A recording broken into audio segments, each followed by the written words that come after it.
Hello everyone, मेरा नाम Rahul Dikshit, department of agriculture, Shri Krishna Vishwavidyalaya Chhatarpur. आज का मेरा टॉपिक है definition of entomology, branches of entomology.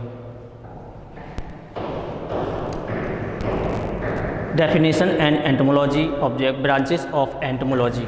Definition of entomology यानी कि आज आपको डेफिनेशन ऑफ एंटोमोलॉजी के बारे में जानना है और ब्रांचेस ऑफ एंटोमोलॉजी के बारे में जानना है कि डेफिनेशन क्या है, परिभाषा एंटोमोलॉजी की क्या है और ब्रांचेस यानी कि कितनी शाखाओं में इसको बांटा गया है। The terms entomology is derived from 2 Greek words, यानी कि ग्रीक भाषा से एंटोमोलॉजी ग्रीक भाषा के 2 शब्दों से मिलकर बना है। Entomo means insect and logos means अध्ययन करना। एंटमो मीन्स इंसेक्ट यानी कि कीट and logos means study. Logos means to study यानी कि स्टडी, अध्ययन करना। The terms insect is derived from the Latin words. कीट शब्द, इंसेक्ट शब्द लैटिन भाषा से लिया गया है। The study of insect is called entomology. कीट विज्ञान, कीटों का अध्ययन करना ही कीट विज्ञान कहलाता है। बात करते हैं branches of entomology. Branches of entomology, entomology को कितनी शाखाओं में बांटा गया है।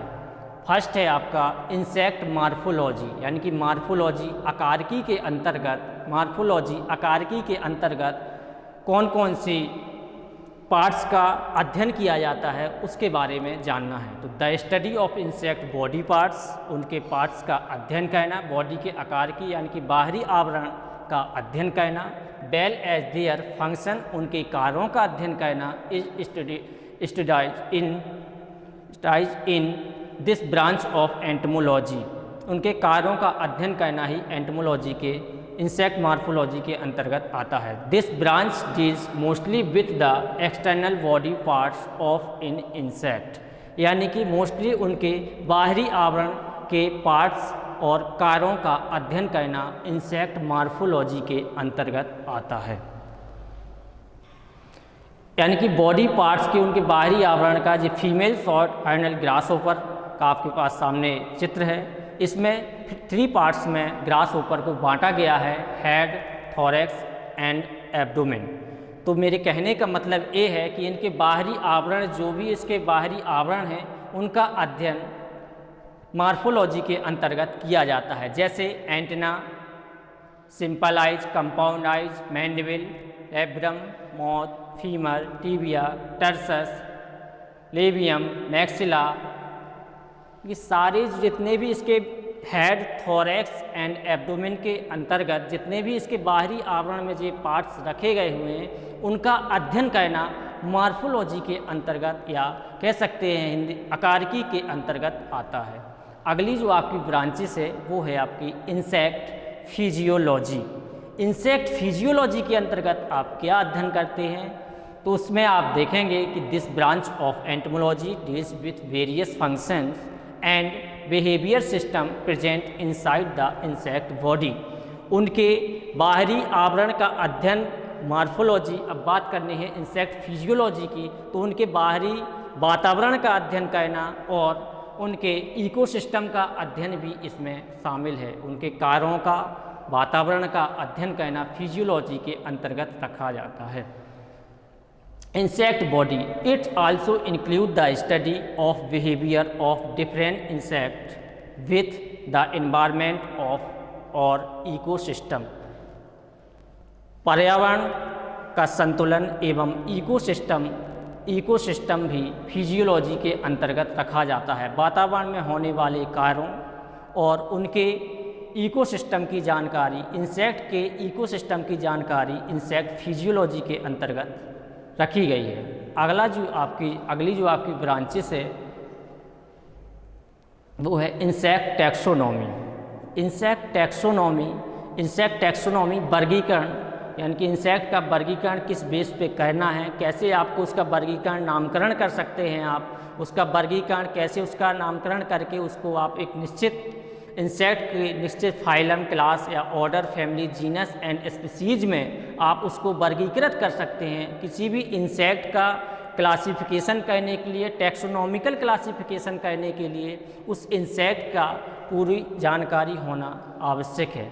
तो ये टैक्सोनॉमी के अंतर्गत as we now taxonomy is the naming and classification, नामकरण करना और उसका वर्गीकरण करना टैक्सोनॉमी के अंतर्गत आता है।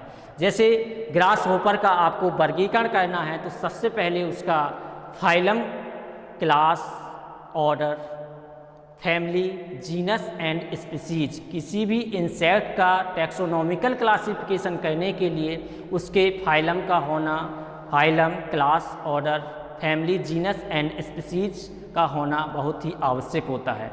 तो organism, so insect taxonomy is the practice as well as theory of naming the insect, उनका नामकरण करना और वर्गीकरण करना और उनकी इंसेक्ट की जानकारी टैक्सोनॉमी बेस पे करना, ये सारी चीज़ें इंसेक्ट टैक्सोनॉमी के अंतर्गत रखी गई हैं। अगला आपका आता है इंसेक्ट इकोलॉजी। इंसेक्ट इकोलॉजी के अंतर्गत this branch of entomology deals with the relationship of insect with their environment, उनके सहसंबंधों का, इंसेक्ट के सहसंबंधों का अध्ययन करना, पर्यावरण में उनके सहसंबंधों का अध्ययन करना।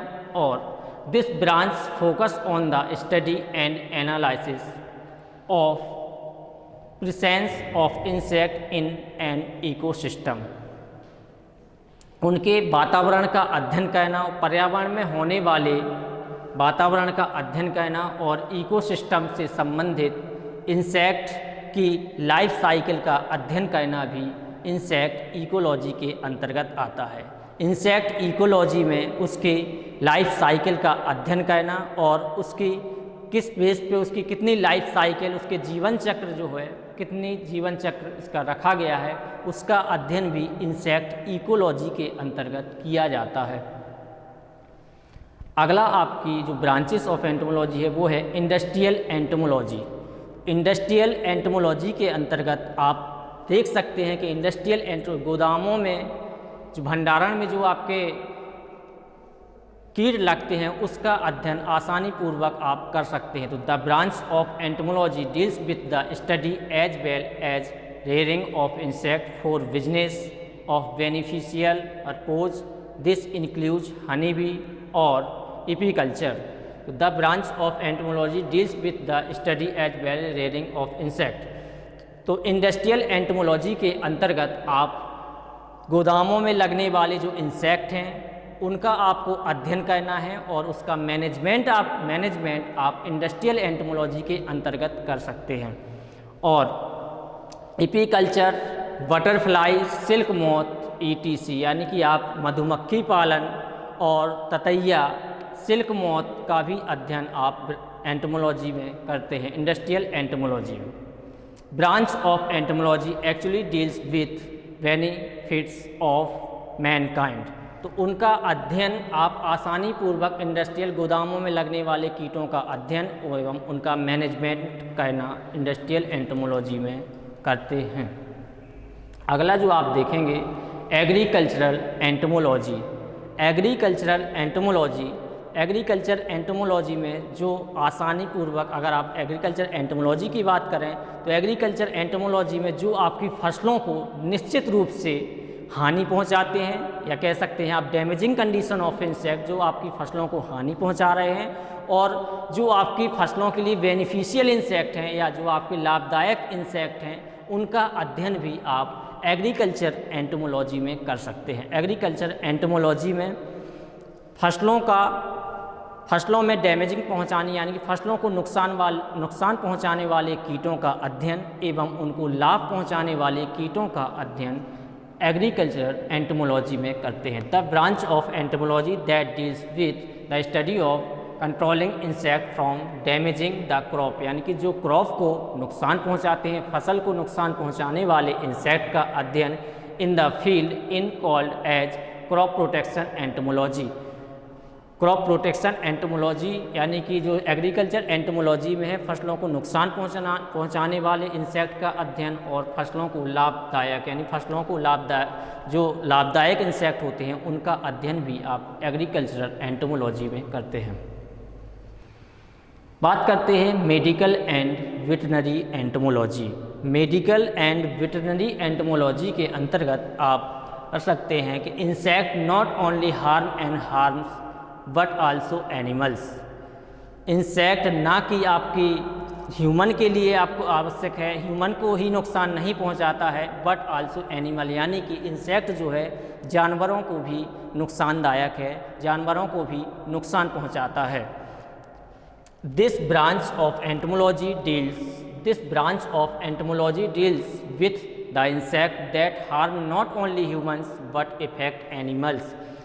कि मेरे कहने का मतलब ये है कि जो इंसेक्ट है, जो कीट है, वो केवल ना कि मनुष्यों को हानि पहुंचाता है, यहाँ तक कि जानवरों में जो इंसेक्ट लगते हैं, जानवरों में भी इंसेक्ट लगते हैं तो उनको भी हानिकारक है। Deals with the insect that harm not only humans but affect animals also. It deals every with about medical, public health के लिए, public and veterinary importance such as malaria, dengue, etc. उसके लिए भी मलेरिया एंड डेंगू के लिए भी इसका insect का एंटोमोलॉजी मेडिकल एंड वेटनरी में इसका उपयोग किया जाता है। Thank you.